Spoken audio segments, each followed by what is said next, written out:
Welcome to the Power of Integrity podcast, where leadership aligns with principles. I'm Ralph Adamo, your host, and I couldn't be more happy to have today's conversation with Barry Resnick, attorney at law, a shareholder in the law firm FBFK. Barry, welcome. Nice to be here. Thank you. Today's conversation will be fun. In full disclosure, Barry and I know each other I'm going to say close to 30 years now. Barry had represented me some years ago. He's got an emphasis in trust and estates and a whole lot of other areas. You'll see that come out in today's conversation as Barry describes a little bit about what he does.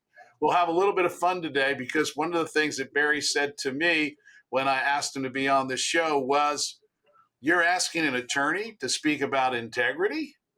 Isn't that pretty odd?" I said, yes, let's take that conversation to a level in which we kind of unwrap how an attorney deals with integrity, especially when many times clients come into his office or on that phone having conversations that are lacking integrity. So it's really an interesting topic. But Barry, most importantly, can you tell our audience a little bit about your personal and professional journey that's led you up to where you are today and all the things that are interesting? Because it's been a pretty spectacular ride for you. Well, I'm just a simple country lawyer trying to eke out a meager existence in a small beach community. Practicing 51 years, business tax, corporate, make a deal, break a deal, a lot of estate planning, leverage planning, trying to help families with succession planning, getting the assets moved over to the next generation. Dealing with a lot of real estate, tax, probate, trust, personality, psychology, you name it. It's a crazy aspect of the practice of law. Estate planning, tax planning. You see a lot of different aspects of people's personality, history, ego. I don't want to win. I want them to lose. So maybe when we're talking about integrity, we talk about what not to do. An interesting way to turn it on its head. Absolutely. Yeah, for sure. Yeah. So when you think about integrity, just that concept, what does the word integrity mean to you, Barry? Well, I think a component to integrity is honesty, but I think it's really values, how you live your life. I mean, I can even see where you have integrity by admitting you did something dishonest. It shows integrity when you claim, I made a mistake, it was dishonest, and I'm owning up. Now, when did I interrupt you? If so, continue. No, I think, truthfulness. Looking in the mirror and saying, today I did things that reflect my integrity. Go ahead, Ralph. Can you share a time or a moment when your integrity was challenged and how you had to respond to it? And I'd like for today to be some of those conversations without breaching any confidences, but to be around some of the stories that you've actually encountered, because I think they're very illustrative to our audience about how you have to deal and navigate when you're encountering those. But maybe specifically a time when your integrity was challenged and how you had to respond. So I'm originally from Chicago, married, 2 children, going to night law school, night undergraduate school. Excuse me. Working full-time at a small bank in downtown Chicago. Had absolutely no money. Living paycheck to paycheck, working full-time during the day, night school 4 nights a week. And I happened to be the lowest person on a totem pole at the bank, an assistant vice president at a small bank. And they gave me the job of going down to the vault to make sure that all the treasury bills and treasury bonds were counted properly. I had no money. How's it going to pay? How am I going to pay the rent? And I'm seeing millions of dollars of bonds. Have you ever seen a treasury bill? Not, Actual treasury bill. you know, tendering those sorts of aspects in our profession is no longer, it's Yes, really, it's all registered. yeah. And at that time, the treasury bills were like large dollar bills, except that had 100, comma 000, 1 million and they're bucks. just lying all over the table. And I'm going, I got to pay the rent. They're not going to miss one bill. It's going to be years before they ever find out. If they do, I had the integrity not to do it, to perform a dishonest act. And I will never forget that. A heck of a lesson. Yes. I always say, follow not our temptation and be led not into evil. It's easier said than done sometimes when we're under pressure, because desperate times sometimes call for desperate measures. Well, desperate people do desperate things. Yes. Yeah, so maybe kind of talk that a little bit, because we did have that conversation about how integrity is challenged all the time when you're practicing as an attorney. In fact, I want to say, in full disclosure, one of the attorneys that we invited on the show responded candidly and said, "You want me to talk about integrity? I mean, every day of my life, I'm cutting it close to being lacking integrity. I don't know exactly how I'd be a good guest on the show." And so I appreciated his candor, but integrity must be challenged very often for folks wanting to cut corners, not pay full taxes, not do a lot of things, bypass some of the laws. Cheat partners, cheat on their wives, cheat the government. And I represent some of these people. Tell us And about that and how you have to deal with that internally and externally. well, I've taught constitutional law for 17 years. Everyone has a right to their events. They may be guilty, but they still have a right to be defended. And I could justify it based on that. When I was at that bank, I'll never forget this. My desk, I wasn't big enough to have an office. I had a desk. I was an assistant vice president. Did you share the desk? Probably. And the conference room where the board met was next to my desk. And one of the board members was Roy Cohn. Oh Do my you God. remember Roy Cohn? Sure. He was He wasn't was he the attorney to the mob? no. He was the general counsel for Eugene McCarthy, the senator during the McCarthy days when he was going after the Reds Yeah. and he had the hearings. And he was always whispering in McCarthy's ear. Well, I learned a lot about integrity when I listened in on the board meetings because he would scream. He was an attorney. He would be screaming. He'd be yelling at people. He would be running out of the conference room. There'd be not fist fights, but altercations. And I'm saying this man is not the example of what an attorney should be doing. It was a real eye opener of what I do not want to become. It, it's happening nowadays too. You're seeing the worst side of people. Look at the political assassinations, angry people, and lawyers too. I can't do business with a lawyer that I'm not comfortable with on the other side without documenting every conversation because I don't believe that attorney has integrity. Maybe he's got a bit of a Roy Cohn in him. You can't trust him. And how what is that?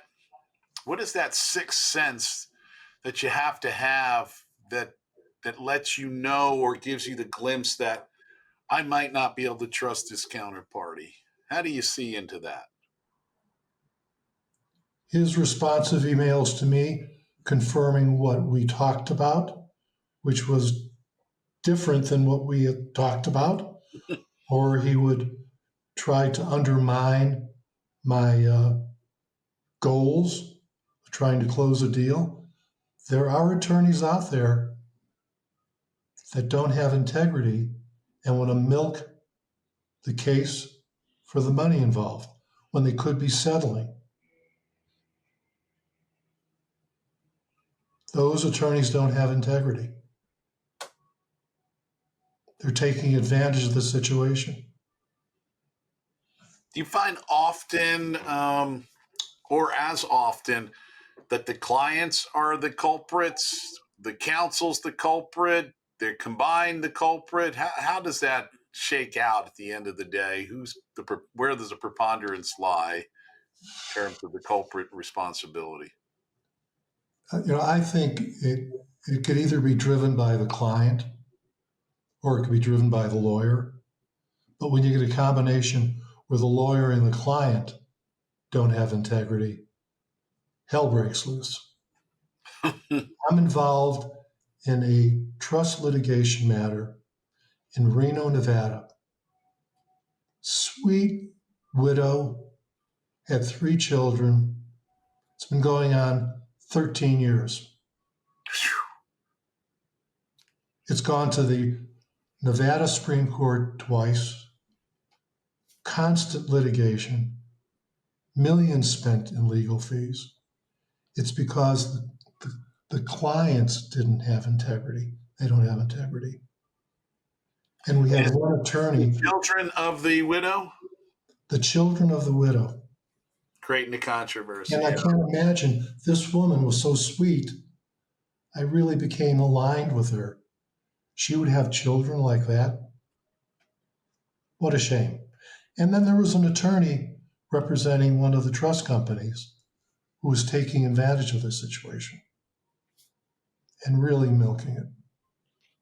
So that's a very good example of a lack of integrity. Yeah. On the line of being dishonest, maybe not, but certainly not in the best interest. And can you imagine what the mother is rolling in her grave right now if she saw what was going on? I'd go to a deposition or I'd go to a settlement conference. I'd have to go home and take a shower after that. Huh.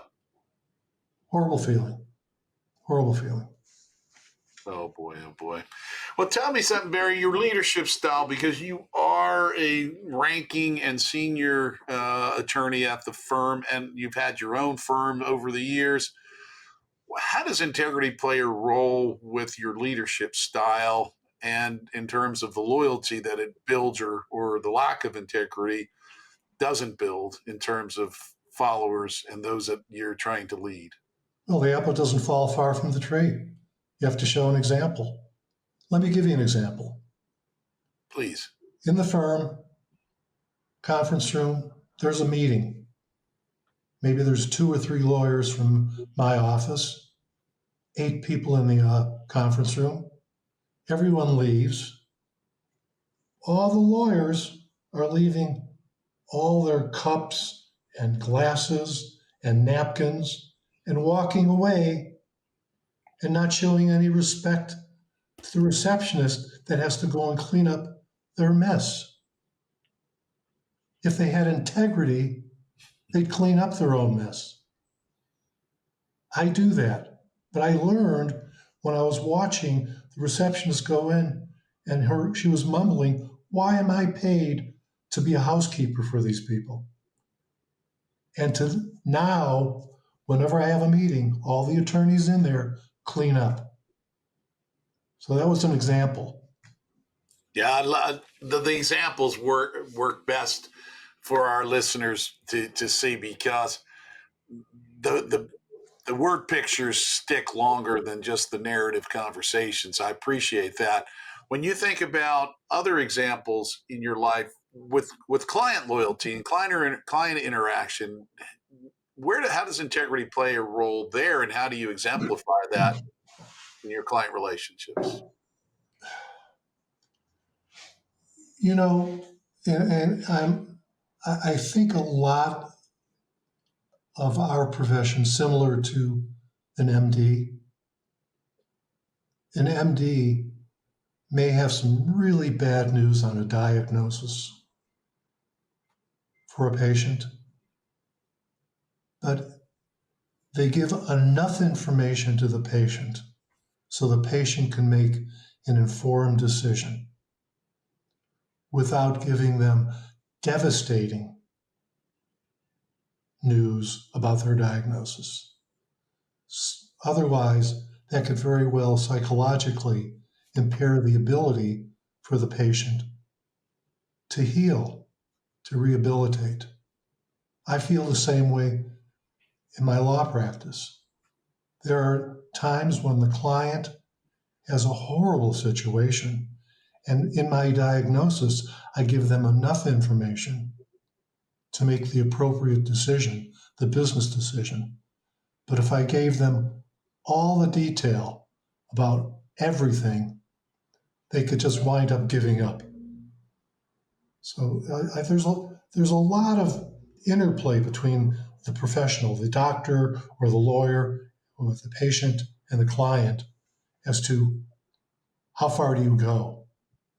As long as you give them enough information to make that decision, the right decision, don't impair it by giving them so much that it's a downer.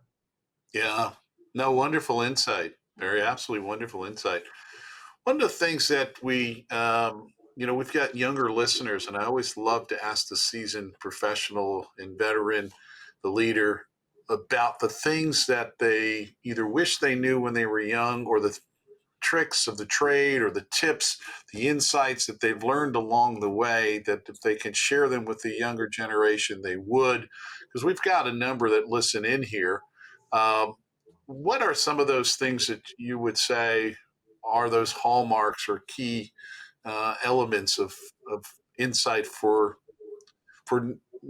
being authentic to self while also being a productive citizen in society? You make a mistake, you fall down, you get up, you learn by a mistake. You watch other people, they make mistakes. I learn by, I mean, I get paid to watch these clients make mistakes, and I go, I'll never do that again. I'll never do that. And what about the clients that are just on the top of their game and they're doing the right thing? I learn from other people's actions. I make a mistake, I get up, I learn by the mistake, and I go on. I started the Taser Company in 1981. I was Mr. Taser. I did it, one, because I'm a businessman with a law degree and I do deals, but also I like the idea of police not shooting people, about stunning them, cuffing them, taking them away. No lawsuits, no workers' comp claims, no bad press. So I I look back and said, that was an example of my integrity in wanting to do that. It motivated me. I had 15 years in negative cash flow in that operation until the law enforcement community realized they had to start using non-lethality because they were getting hammered by the press. I maintained my integrity, and I'm not tooting my horn. It was something that I decided that I was going to do. and had negative cash flow, monthly negative, putting money in to reach my goal. And I learned over the 15 years that I had the negative, all the mistakes I made, and I was so much better after that. Yeah, sometimes we learn what not to do, don't we? For sure. For Yeah. sure. As we're rounding the corner, we're having a wonderful conversation. We're here with Barry Resnick, senior attorney at FBFK Law. Uh, Barry spoke about his specialties. It's really a very broad practice: business, trust, and estates. I think you're active in the Society for Trust and Estate Planners. Correct me if I'm wrong. Correct. The old days, the Estate Planning Council, and that environment. So, Barry, if folks want to get in touch with you, what's the best way for them to do that? Oh, probably my email address, bresnick@fbfk.law. Wonderful, wonderful, and you're taking on clients, and the firm's taking on clients these days, correct? Sure, sure. I have a niche doing international law that I want to bring to your attention. Yeah, I'm the please. chairman of the board of LE International, which is an organization of about 42 law firms around the world. And I've been involved for 27 years, been on the board 20 years, and the chair recently.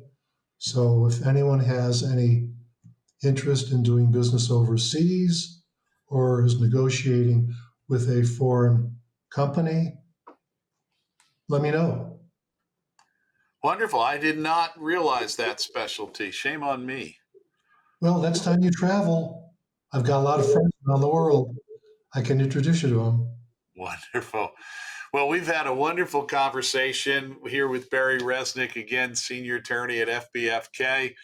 And for any of the folks listening who are leaders out there in the community here in Southern California, or even outside of Southern California, like to get on the show, the Power of Integrity podcast, where leadership aligns with principles, reach out to us. We'd be happy to entertain that. And we're always looking for guests and quality guests to be on the show, folks like Barry. And thank you, Barry. It's been a wonderful time together. We've had a long relationship, and today we've had a very fun conversation. I really appreciate you. Thank you, Ralph.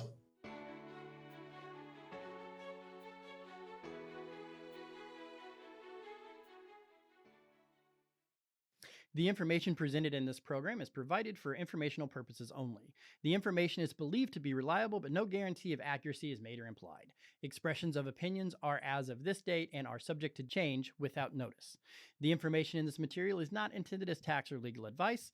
Please consult a legal or tax professional. Investing involves risks, including possible loss of capital. Ralph Adamo is registered with the securities and are offered through Kovac Securities Inc., member FINRA. SIPC 6451 North Federal Highway, Suite 1201, Fort Lauderdale, Florida 33308. Telephone number 954 782 4771. Investment advisory services are offered through Kovac Advisors Inc. Integrity Wealth Management is not affiliated with Kovac Securities Inc. or Kovac Advisors Inc.